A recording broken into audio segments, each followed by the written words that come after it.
Good day, everyone, and welcome. I'd like to start by expressing my gratitude for your presence today, and especially to our professor in EM215, Management in Organizational Behavior, Dr. Claire A. Macbalang. I am Rovelyn B. Donato, and it's a privilege to present our today's topic. Before we dive into the details, I hope this lesson will shed light on some important aspects of the subject. I believe the insights we explore today will be beneficial for us as educators, enriching our understanding and enhancing our professional practice. Before we move forward, allow me first to present with you our learning objectives.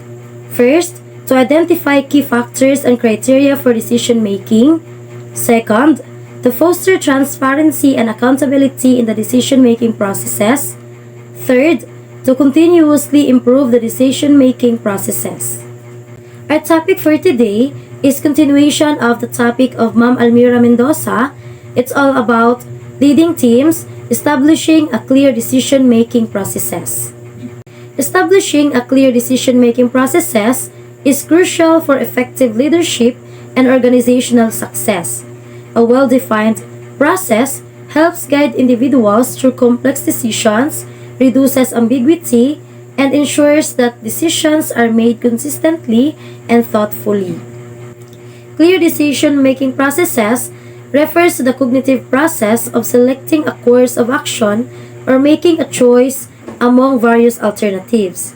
It involves gathering information, analyzing options, evaluating potential outcomes, and ultimately making a decision based on the available information and personal judgment. Whether you are a principal, teacher, or leader in any organization, following a structured approach to decision making empowers you to make well-informed choices that align with your goals and engage the community. Clear decision-making processes play a crucial role in any organization or a team. And here are some key reasons why establishing clear decision-making processes is important. Number one is the efficiency and productivity. Clear decision-making processes help streamline the decision-making process, reducing confusion and ambiguity. When everyone understands how decisions are made and who is responsible for making them, it leads to quicker and more efficient outcomes. This, in turn, improves overall productivity within the organization. Clear decision-making processes are foundational to achieving efficiency and productivity in any organization or endeavor. Without a structured approach to making decisions, even the best intentions can lead to wasted time, resources, and effort. Clarity in decision-making creates a roadmap that allows individuals and teams to move forward with confidence and purpose, knowing exactly what needs to be and how to do it. Efficiency and productivity are the natural outcomes of clear decision processes. They reduce confusion, eliminate waste, and foster a culture of trust and accountability. Clarity in decision making is not just a professional necessity, but a personal tool for success and growth. With clear processes, we can achieve more, waste less, and inspire confidence in ourselves and those we work with. Second is the accountability. Clear decision-making processes create a sense of accountability. When responsibilities and decision-making authority are clearly defined, individuals are more likely to take ownership of their decisions and actions. This promotes a culture of responsibility and ensures the decisions are made in the best interest of the organization. Sa madaling sabi, ang accountability ay isa sa mga pinakamahalagang aspeto ng anumang organisasyon, team, o kahit personal na gawain. Ang transparency at kaayusan sa proseso ay nagbibigay daan upang ang bawat isa ay maging responsable sa kanilang mga kilos at desisyon. Ang accountability ay mahalaga hindi lamang upang maiwasan ang pagkakamali, kundi upang mapanatili ang tiwala, fairness, at tamang direksyon. Accountability in the context of clear decision-making is not about assigning blame but about creating a system where people feel empowered to take ownership of their actions. It promotes responsibility and encourages individuals to deliver their best, knowing that their work contributes to the larger goals of the team or organization. Third is the consistency and fairness. Transparent decision-making processes ensure consistency and fairness in decision-making. When everyone follows the same set of rules and criteria, it minimizes bias and ensures that decisions are made based on objective factors rather than personal preferences. This fosters trust and confidence among team members. Ibig sabihin, ang consistency at fairness ay dalawa sa mga pinakamahalagang aspeto ng isang organisasyon, pamayanan o kahit personal na relasyon. Ang kalinawan sa pagdedesisyon ay nagdudulot ng kaayusan, katarungan at pagtitiwala sa anumang sistema. Isang halimbawa ng consistency sa isang kumpanya kung pare-pareho ang proseso sa pagtanggap ng bagong empleyado. Mas nagiging organisado ang hiring process at lahat ng aplikante ay nabibigyan ng patas na pagkakataon. Walang espesyal na pabor o exemptions ang ibinibigay. Kahit na sino pa ang empleyado, anuman ang kanilang posisyon o tagal sa trabaho. Ang lahat ay sinusuri batay sa parehong pamantayan. At halimbawa naman ng fairness sa paaralan, kung malinaw ang grading system, mas madali itong maiintindihan ng mga estudyante at natututo silang magporsige batay sa mga itinakdang pamantayan. Ang bawat estudyante ay binibigyan ng pantay na pagkakataon na makakuha ng mataas na marka, anuman ang kanilang background o kakayahan, basta't sinunod nila ang itinakdang pamantayan. Ang consistency at fairness ay nagdudulot ng tiwala at pagkakaisa. Kapag alam ng lahat ang mga desisyon ay ginagawa sa parehong paraan at batay sa makatarungang proseso, nagiging mas bukas ang komunikasyon at mas nagiging matatag ang relasyon ng isa't isa. Applying consistency and fairness in decision-making helps strengthen relationships and build credibility. When we treat others equally and follow the same principles in different situations, we create an environment where trust thrives. And similarly, being fair in resolving conflicts or making choices ensures that we perceive as reliable and just. Fourth is the collaboration and participation. Clear decision-making processes encourage collaboration and participation from all relevant stakeholders by involving individuals who are directly impacted by the decision or possess valuable insights. Organizations can make more informed and well-rounded decisions. This promotes a sense of inclusivity and encourages diverse perspectives. Meaning, sa bawat sitwasyon, ang pagiging bukas sa mga opinyon at ideya ng iba ay nagdudulot ng mas maganda at mas malalim na resulta. Ang isang malinaw na proseso ng paggawa ng desisyon ay nagiging pundasyon ng mga aspetong ito dahil nagbibigay ito ng structure at gabay para sa bawat isa na magtulungan at makilahok ng epektibo. An example of collaboration and participation where the importance of clear decision processes is demonstrated and can be seen in a group project at work or in school. For example, a team of students tasked with creating a presentation for a class project. Each member has different strengths. Some are good at research, others at design, and some excel in public speaking. However, without a clear decision-making processes, confusion could easily arise. If it's unclear who is responsible for what, or if decisions about the content and structure of the presentation are made without input from everyone, it could lead to confusion, missed deadlines, and a lack of cohesion in the final presentation. As a school teacher, collaboration and participation in decision-making processes are vital for fostering a positive learning environment and ensuring that decisions are in the best interest of students. So another example, when planning a school event. The teacher is tasked with organizing a school-wide science fair, but instead of making all decisions alone, the teacher involves students, colleagues, and parents in the process. Teachers from different subjects are invited to collaborate as they can integrate the event into their lessons, ensuring a well-rounded and interdisciplinary experience for the students. Students are encouraged to participate by choosing the theme or topics for their projects, giving them ownership of the event, and parents are involved by organizing volunteers or providing materials.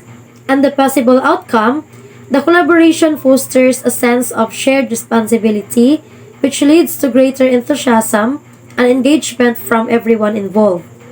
The event runs smoothly because everyone understands their roles and the decisions that led to the event structure.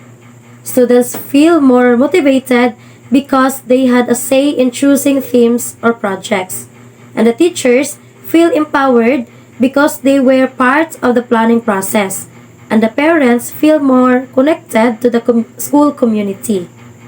Fifth is the risk management. Well-defined decision-making processes help mitigate risk by considering different options, gathering relevant information, and involving the right stakeholders. Organization can make more informed decisions that minimize potential risk and maximize opportunities for success. Risk management is an essential part of any decision-making processes, particularly when it comes to school leadership. Whether we're managing a classroom, planning a school event, or making strategic decisions about the future direction of the school, being able to anticipate and mitigate risk is vital to ensuring a positive outcome. This is where the importance of clear decision-making processes truly shines. One of the most important lessons I've learned as a school teacher is that decision-making isn't just about making a choice. It's about making an informed, deliberate choice with a clear understanding of potential risk. Without this, it's easy to overlook significant risk, whether they are related to student safety, financial concerns, or logistical issues. Risk can also come in the form of missed opportunities if the decision-making process isn't inclusive or thorough. The last one is the adaptability and agility. Clear decision-making processes allows organization to adapt and respond quickly to changing circumstances. When decision-making rules and processes are clearly defined, it becomes easier to make timely decisions and adjust strategies as needed. This enables organizations to stay agile in a dynamic and competitive business environment. Ang adaptability at agility sa decision-making processes ay tumutukoy sa kakayahang mag-adjust sa mga pagbabago at magdesisyon ng mabilis habang nasisigurado na ang mga hakbang na pinipili ay makakatulong sa pag-address ng mga bagong hamon. Sa pamamagitan ng malinaw na proseso ng paggawa ng desisyon, maiiwasan ang pagkakahuli sa mga kinakailangang aksyon at magagawa agad ang mga pagbabago ng maayos at epektibo. Isang halimbawa ng adaptability at agility sa isang paaralan ay ang agarang pagpapasya na magpapatuloy ng mga klase kahit na may bigla ang aberya, tulad ng masamang panahon na nagiging sanhi ng mga pagsususpende ng mga klase. Sa naging sitwasyon, mahalaga ang mabilis na pag-aksyon at ang kakayahan ng mga namumuno sa paaralan na gumawa ng desisyon na hindi lang praktikal kundi nakatuon sa kapakanan ng mga mag-aaral at mga guro. Kung ang paaralan ay makakapag-adjust agad sa virtual learning o di kaya modular learning setup, ito ay isang magandang halimbawa ng adaptability. In summary, establishing clear decision-making processes is essential for promoting efficiency, accountability, fairness, collaboration, risk management, and adaptability within an organization. By implementing transparent decision-making processes, organizations can foster a positive and productive work environment. Establishing a clear decision-making processes offers several key advantages that can greatly enhance the efficiency, transparency, and overall effectiveness of an organization or a team. And here are some of the main benefits. Number 1 is improved clarity and focus. A clear decision-making process ensures that everyone involved knows the steps to follow, the criteria to consider, and their role in the process. This reduces confusion and helps the team or organization focus on the most important factors. It also ensures that decisions are aligned with the strategic goals, leading to more coherent and consistent outcomes. Second is increased accountability and ownership. When roles and responsibilities are clearly defined, team members or stakeholders know who is responsible for what. This increases individual accountability as people are more likely to take ownership of the decision-making process when they understand their specific contribution. It also helps in tracking the progress and outcomes of the decision. Number 3 is enhanced collaboration and team engagement. A structured process fosters collaboration by creating opportunities for diverse inputs and discussions. Team members are more likely to engage and contribute when they know their perspectives will be heard and considered. This promotes a sense of teamwork and encourages the sharing of knowledge and ideas, leading to better informed decisions. Number 4, faster decision making. With a clear process in place, teams can avoid unnecessary delays caused by ambiguity or confusion. Everyone knows how to proceed, which streamlines the decision-making process and allows the team to make choices more efficiently. In fast-paced environments, this can significantly reduce decision-making time. Number 5, reduce bias and subjectivity. A defined decision-making process helps minimize bias by establishing objective criteria and frameworks for evaluating options. This reduces the influence of personal opinions and emotional reactions, leading to more rational and objective decisions. It ensures that decisions are based on facts and evidence, rather than individual preferences or assumptions. Number 6, better risk management. By breaking down the decision-making process into clear steps, risks are more likely to be identified and assessed systematically. Teams can evaluate the potential consequences of different options and anticipate possible challenges, leading to more proactive risk management. This reduces the chances of making decisions that could result in significant negative consequences. Number 7, improve communication. When the decision-making process is transparent and well communicated, everyone involved is kept informed about the rationale behind decisions, the expected outcomes, and their rules in implementation. Clear communication fosters trust and helps prevent misunderstandings and ensuring that all stakeholders are aligned. Number 8, continuous improvement. A clear decision-making process allows for reflection and feedback. After a decision is made and implemented, the team can assess the process, gather feedback, and identify areas for improvement. This encourages continuous learning and refinement of the decision-making process, leading to better decisions over time. Number 9, increase confidence in decisions. When a clear decision-making framework is followed, team members are more likely to have confidence in the decisions that are made. This confidence is built through transparency, the involvement of relevant stakeholders, and the application of objective criteria which help to ensure that the decision is well informed and thoughtfully considered. Number 10, enhance adaptability and flexibility. Although a decision-making process provides structure, it can also be adapted as needed.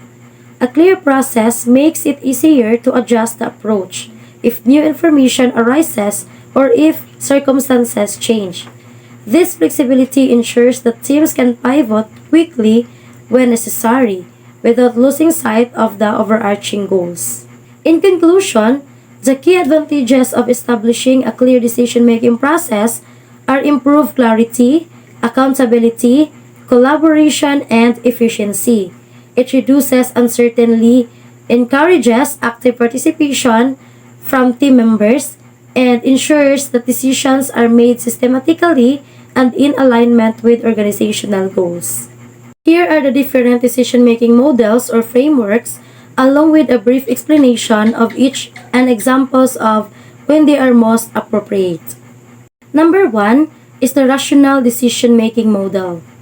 This model follows a systematic and logical approach to decision-making.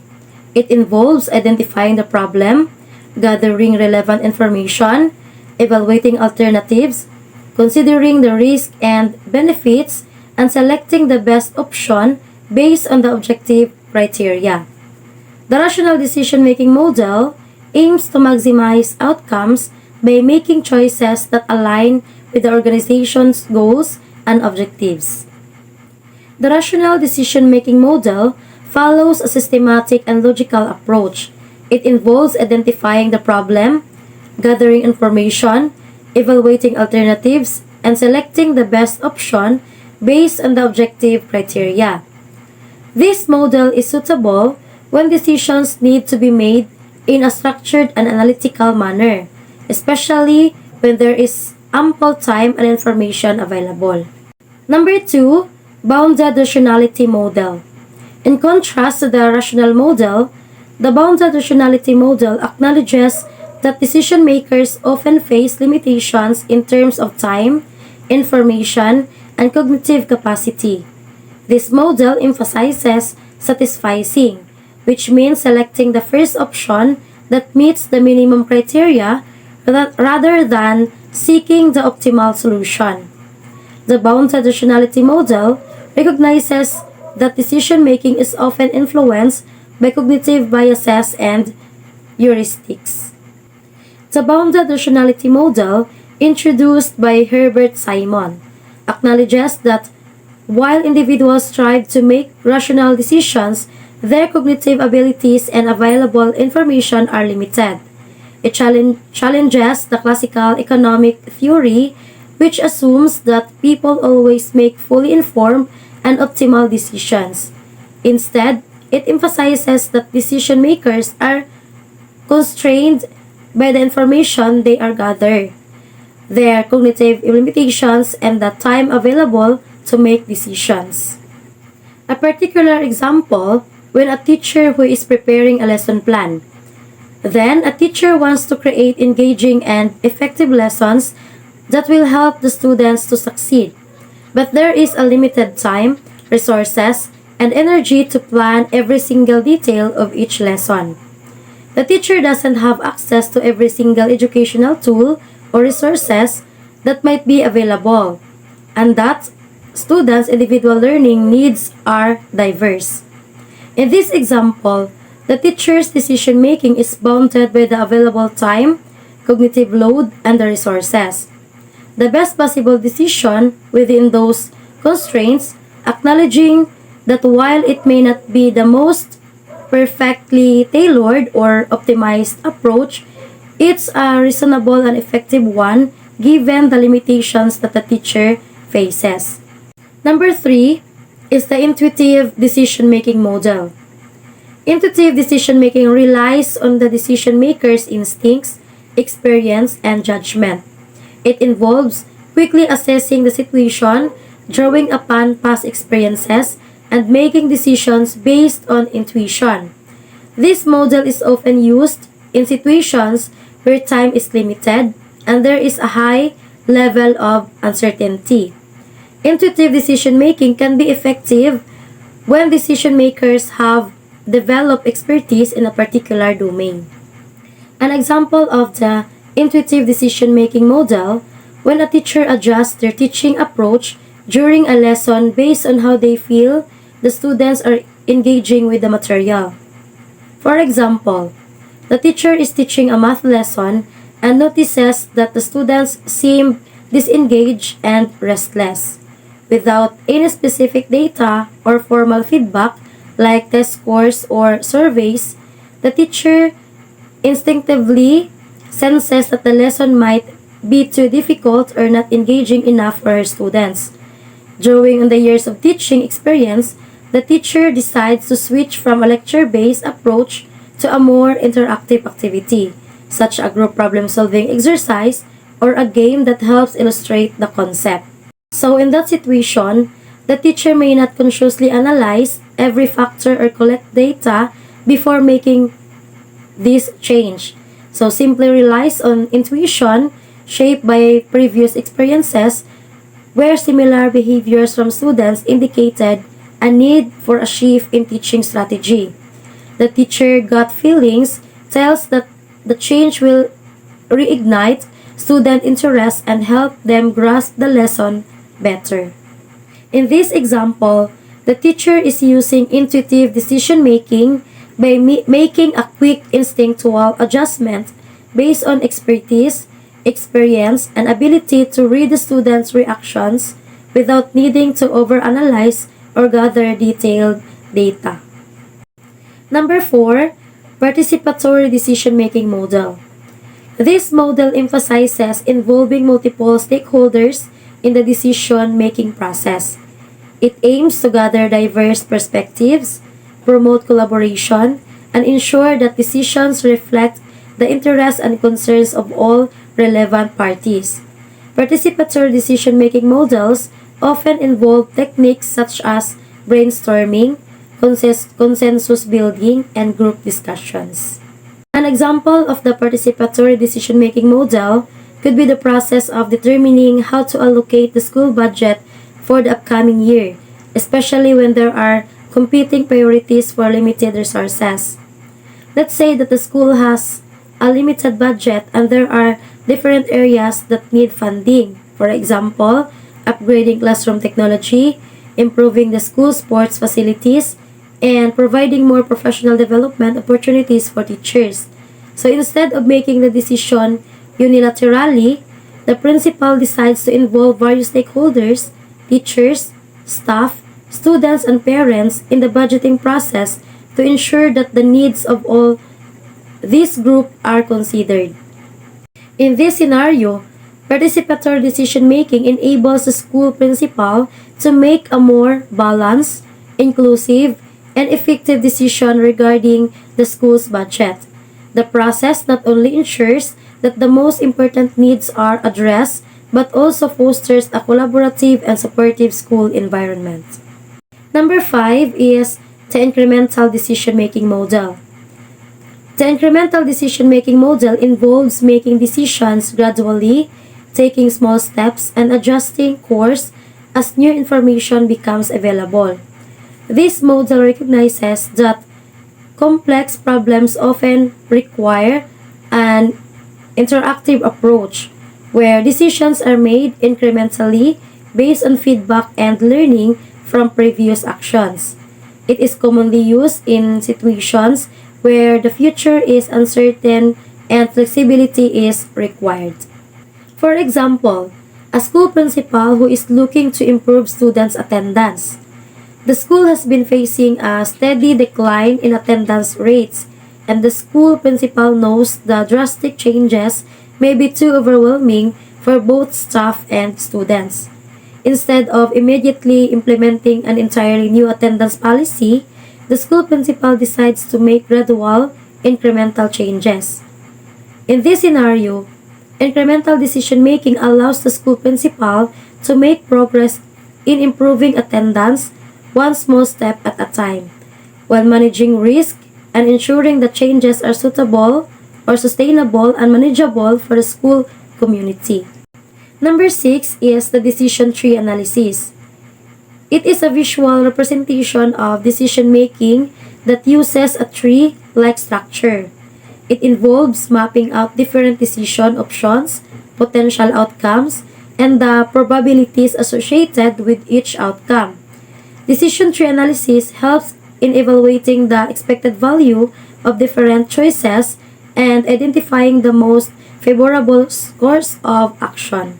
For example, the school principal of a particular school is considering whether to implement a new learning platform for students and wants to weigh the potential benefits and risk before making a final decision. This decision tree analysis allows the principal to clearly see the potential outcomes of each options, the probabilities of each outcome, and the expected values associated with each decision. It helps to make a more informed, systematic decision based on a rational evaluation of risk and benefits. So, our discussion a while ago are just a few examples of decision-making models and frameworks. Each model has its strengths and limitations, and organizations may choose to adopt a combination of these models based on their specific needs and the nature of the decision at hand. It's important to select a model that aligns with the organization's goals, decision context, and available resources. Decision-making models and frameworks are critical tools for individuals, teams, and organizations. They provide structure, clarity, and objectivity to the process of choosing between alternatives. But remember that the choice of decision-making model or framework depends on the specific context, available resources, and the nature of the decision at hand, and it's also possible to combine or adopt different models to suit the unique needs of the organization or situation. Now, we will proceed to some practical tips for establishing clear decision-making processes. Number 1, involve relevant stakeholders. Ensure that all relevant stakeholders are involved in the decision-making process. This includes individuals who have expertise, are directly impacted by the decision, or can provide valuable insights. Involving diverse perspectives helps in making well-rounded decisions and gaining buy-in from those affected. Number 2, set clear decision-making criteria. Define and communicate the criteria that will be used to evaluate options and make decisions. This could include factors such as cost, feasibility, impact, and alignment with organizational goals. Clear criteria help guide decision makers and ensure consistency in decision making. Number 3, document the process. Documenting the decision-making process is crucial for transparency and accountability. Create a clear and accessible record of the steps taken, the information considered, and the rationale behind the decisions made. This documentation serves as the reference for future decisions and enables stakeholders to understand the decision-making process. Number 4, communicate roles and responsibilities. Clearly define and communicate the roles and responsibilities of individuals involved in the decision-making process. This includes identifying decision makers, facilitators, and contributors. Clarifying roles ensures that everyone understands their involvement and avoids confusion or duplication of efforts. Number 5, establish timelines and deadlines. Set clear timelines and deadlines for each stage of the decision-making process.